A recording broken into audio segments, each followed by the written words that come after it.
Welcome to Daily Wisdom, Walking the Path with the Buddha, a podcast shared by David Roylance. This podcast is dedicated to guiding you to completely eliminate the discontent mind and the suffering it causes by attaining enlightenment. Learn and practice the teachings of Gotama Buddha that will guide you to fully attain a peaceful, calm, serene, and content mind with joy. To support this podcast, visit patreon.com/support Buddha or visit buddhadailywisdom.com, where you will discover a full range of courses, retreats, and online learning resources to assist you on the path to enlightenment. Now, here's our teacher to share more.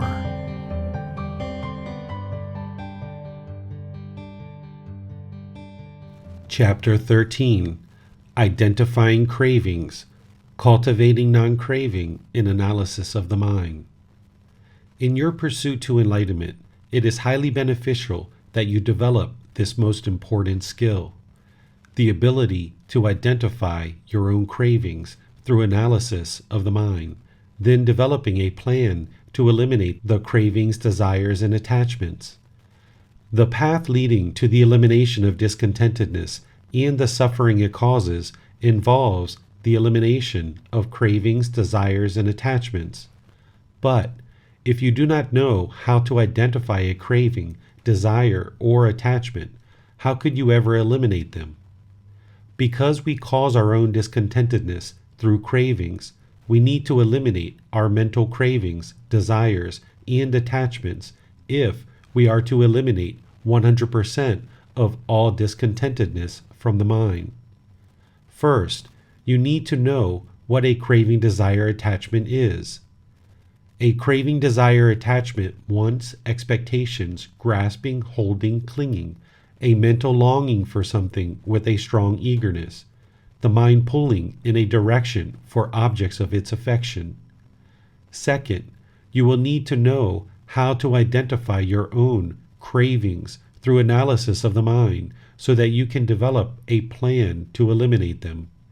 You need to train the mind to identify cravings and eliminate them all.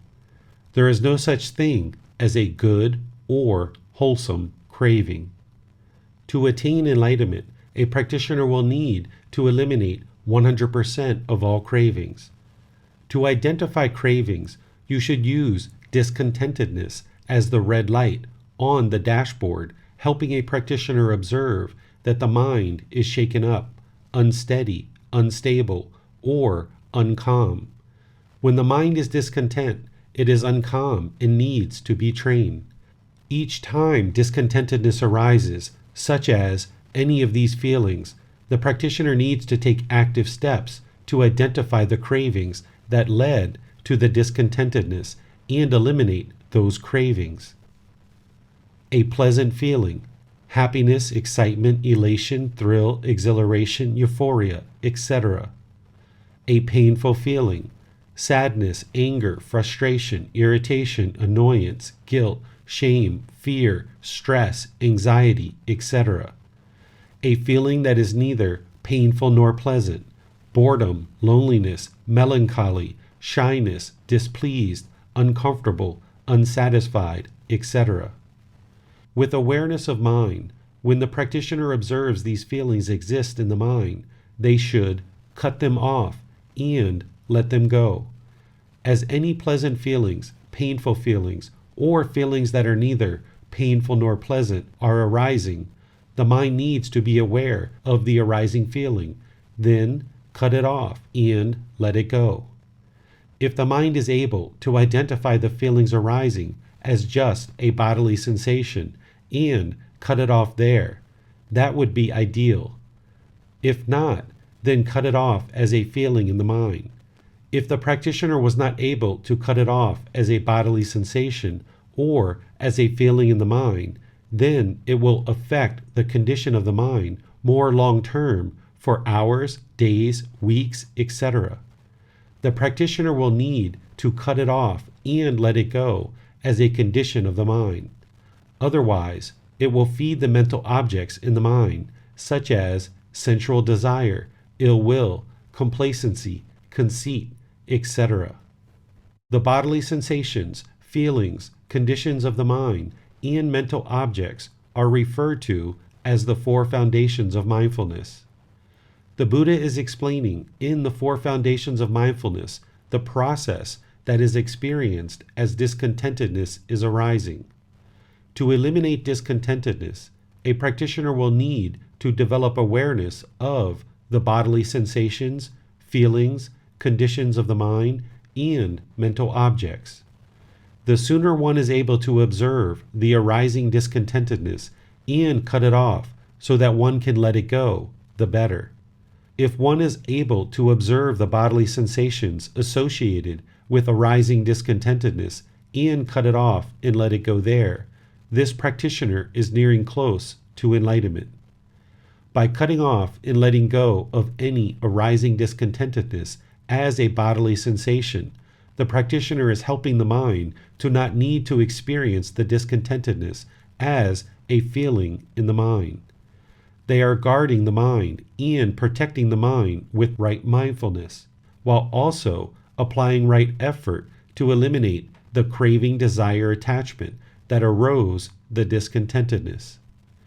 Over time, with enough practice, the practitioner will have cut off and let go of the arising discontentedness enough times that the craving, desire, attachment that produced it will have been eliminated, and there will no longer be any discontentedness that arises associated with that specific craving, desire, attachment.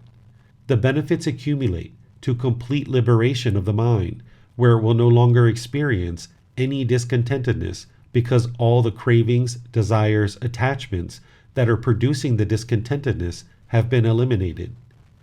But to accomplish this goal, a practitioner will need to develop awareness of the bodily sensations that occur based on the arising discontentedness, and then be able to cut off and let go of any arising discontentedness as a bodily sensation. This is accomplished through training the mind in breathing mindfulness meditation and having a well-developed practice of generosity. Both of these are providing the mind generalized training to let go so that it is no longer having craving, desire, attachment, resulting in experiencing the enlightened mind. The approach that you are interested to employ is that if you were taking a long-distance boat trip across a large stretch of ocean, what would you do? Would you allow the water to come into the boat and then attempt to get it out? Or would you prevent the water from ever coming into the boat?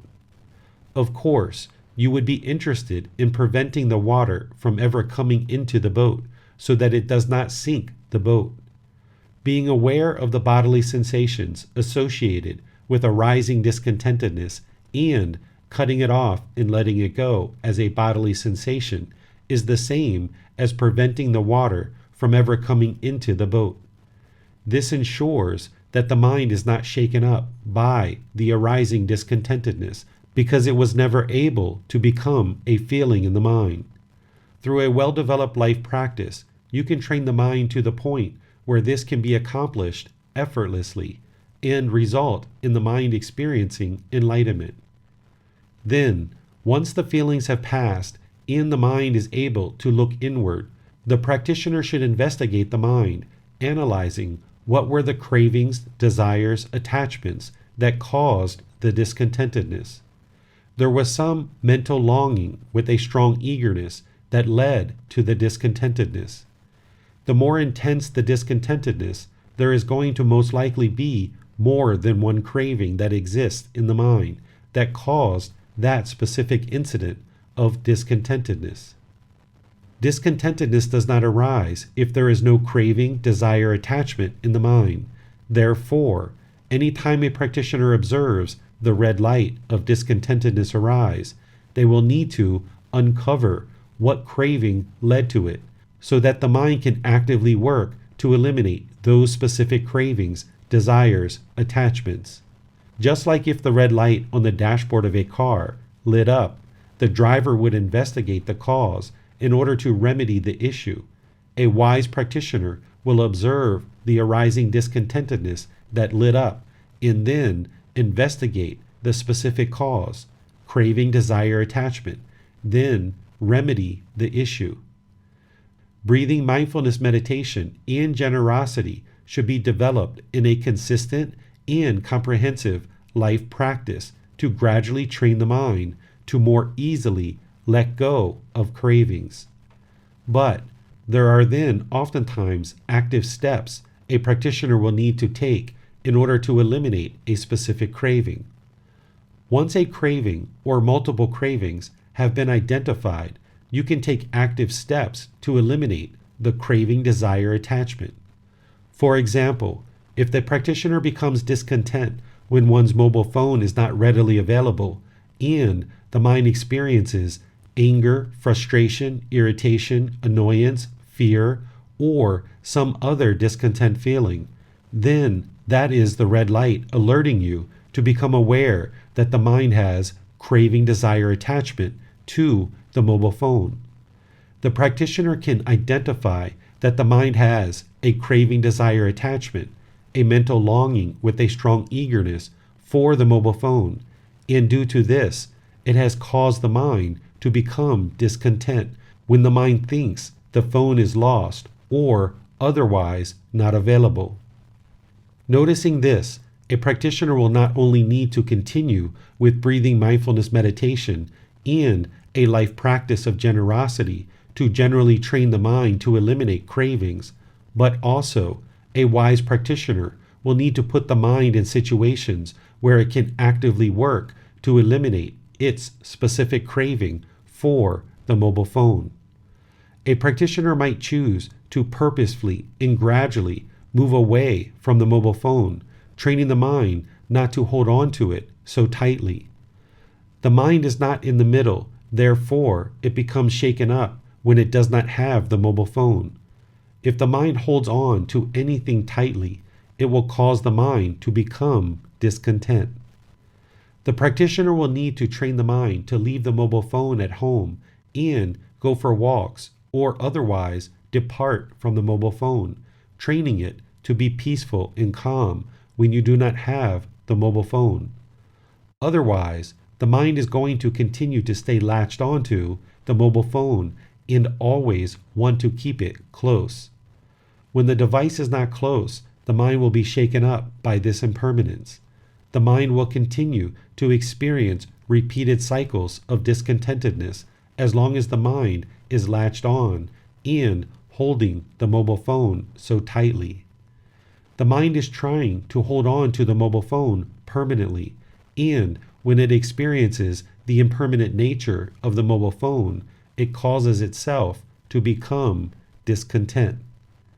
If a practitioner doesn't use discontentedness as a red light, notifying them of the cravings in the mind, and does not investigate to eliminate the cravings, then a practitioner will just continue to experience discontentedness related to the mobile phone over and over until it finally learns to mentally let it go, not attempting to hold it so tightly.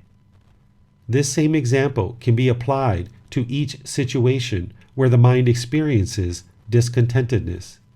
Anytime the mind experiences any discontentedness whatsoever, the practitioner should immediately apply right effort to cut off and let go of the discontent feelings, but then afterwards investigate and analyze what were the cravings, desires, attachments that led to the discontentedness.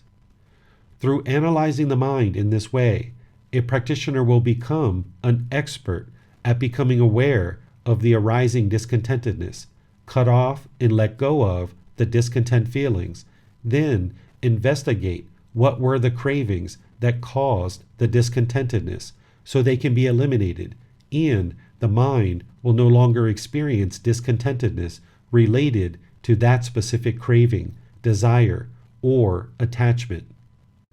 It is only when a practitioner has eliminated 100% of all cravings, desires, attachments that the mind will then reside permanently peaceful and calm, no longer longing with a strong eagerness for things to be done a certain way.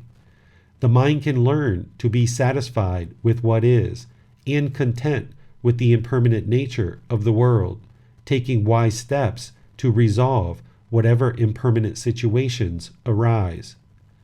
But if the mind thinks that the lost mobile phone is permanent and dreads needing to look for the mobile phone, find the mobile phone, or otherwise acquire a new mobile phone, then the mind will react out of anger and frustration rather than respond through the wisdom of the natural laws of existence, realizing that it is impossible to maintain the mobile phone permanently.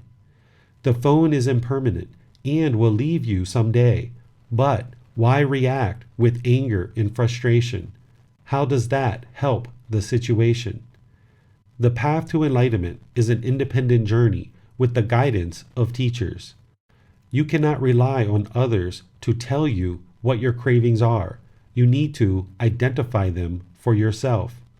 This requires training the mind in this new skill and training the mind to be honest with yourself.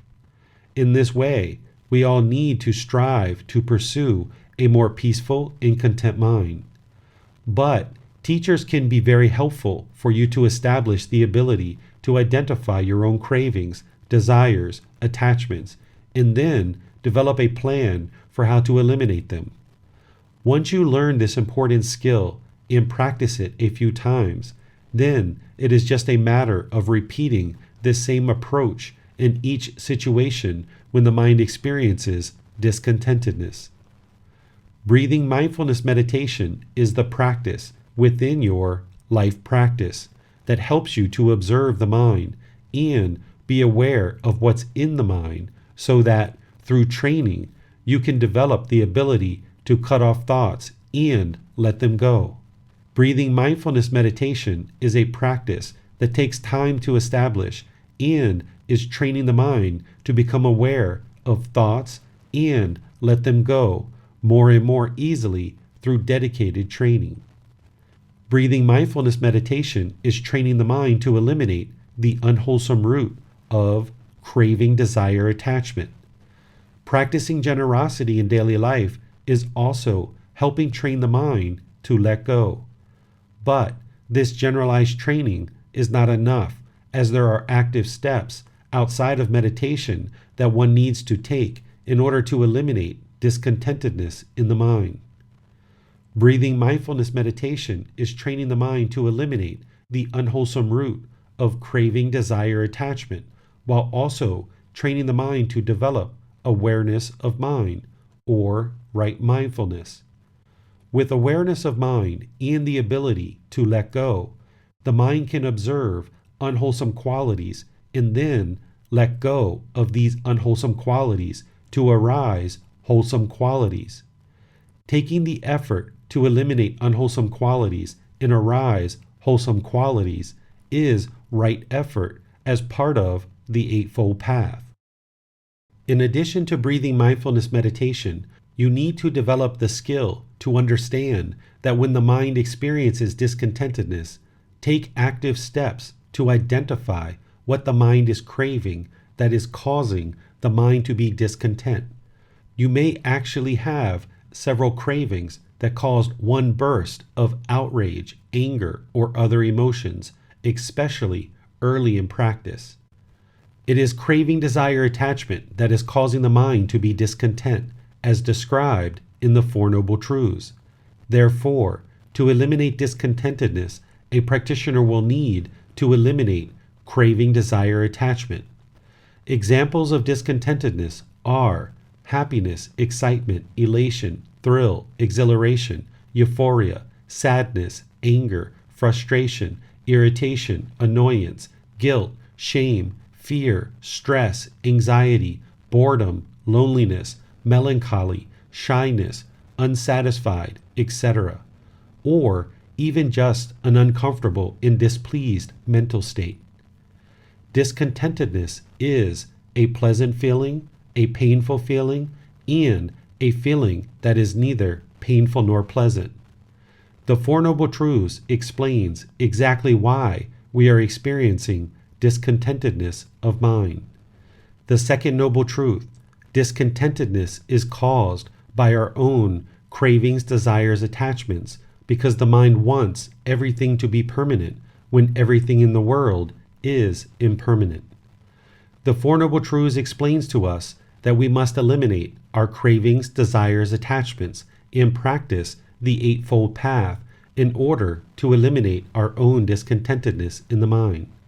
But if you do not develop the ability to identify the mind's cravings, how could you ever eliminate them and thus reach enlightenment? We all must develop this skill by being honest with ourselves and looking inwardly through analysis of the mind. This important skill is so crucial in the pursuit of enlightenment. It requires investigation of the mind so that you can observe the mind's cravings, then develop a plan to eliminate them. Meditation and being able to identify one's own cravings are the two most important skills a practitioner needs to develop on this path to the enlightened mind. Unwelcome feelings and emotions are just indicators that something is not satisfied within the mind. These unwelcome feelings indicate that the mind is discontent. Then you must actively take steps to investigate the mind to discover the cravings so that they can be eliminated and the mind can be content. By eliminating the cravings, desires, attachments, the mind will be peaceful, calm, serene, and content with joy, and not experience discontentedness from the cravings. Take a moment to reflect on the following questions to develop the ability to identify cravings in the mind that cause discontentedness and then eliminate them. Reflect on the last time the mind was angry. What was the situation? What made the mind angry? It wasn't someone else, what they said, what they did, or the situation, etc. That's what you may think now, but look deeper for your own cravings, desires, attachments that caused the anger. What inside of the mind caused the anger? There is something or multiple things that the mind was longing for with a strong eagerness. There was something or multiple things the mind wanted or expected, and when it did not get that, the mind reacted with anger. What was the craving or cravings that the mind is holding that caused the mind to be angry? If you can identify what they were, then you are starting to develop this important skill to identify the cravings in the mind. If you are having challenges to understand and observe what cravings caused the anger and other discontent feelings, then you need to reach out to seek guidance. You can post a question into the Facebook group to seek guidance, ask a question during a class, send a private message, or schedule a personal guidance session with the author of this book. All learning opportunities are offered openly and freely to all beings. This is a skill that the mind will need to understand and develop. Then, once the mind can identify the cravings, it will need to learn how to construct a plan to eliminate the cravings from the mind. As a practitioner learns this process with a few different cravings, a practitioner can then apply this same approach to each situation where the mind encounters discontentedness. 1. When discontentedness occurs, cut off and let go of the pleasant feelings, painful feelings, or feelings that are neither painful nor pleasant. 2. Reflect on the cravings, desires, attachments that led to the discontent feelings. 3. Develop a plan to eliminate the specific cravings, desires, attachments that caused the discontent feelings while maintaining a consistent practice of breathing mindfulness meditation and generosity. 4. Repeat this process for each incident of discontentedness that arises in the mind, seeking guidance with a teacher as needed. The end of each chapter will have learning resources for further exploration. You will be able to explore the audiobook, videos, podcasts, and quizzes to deepen your understanding of the content you read in each chapter. Please see the ebook for more details on these resources. As you have questions or need clarification on these teachings, you are welcome to post those into the Facebook group, Daily Wisdom, Walking the Path with the Buddha, or contact the author privately for in-depth learning. Daily Wisdom, Walking the Path with the Buddha. Facebook.com/groups/Daily Wisdom 999. Thank you for listening to this podcast. To provide support for this podcast, visit patreon.com/support Buddha. To access more teachings, visit buddhadailywisdom.com. There, you will discover a full range of courses, retreats, and online resources to assist you on the path to enlightenment. Remember to establish a daily, consistent meditation practice, along with learning and practicing these teachings. A well-developed meditation practice is the foundation in which to train the mind to attain enlightenment.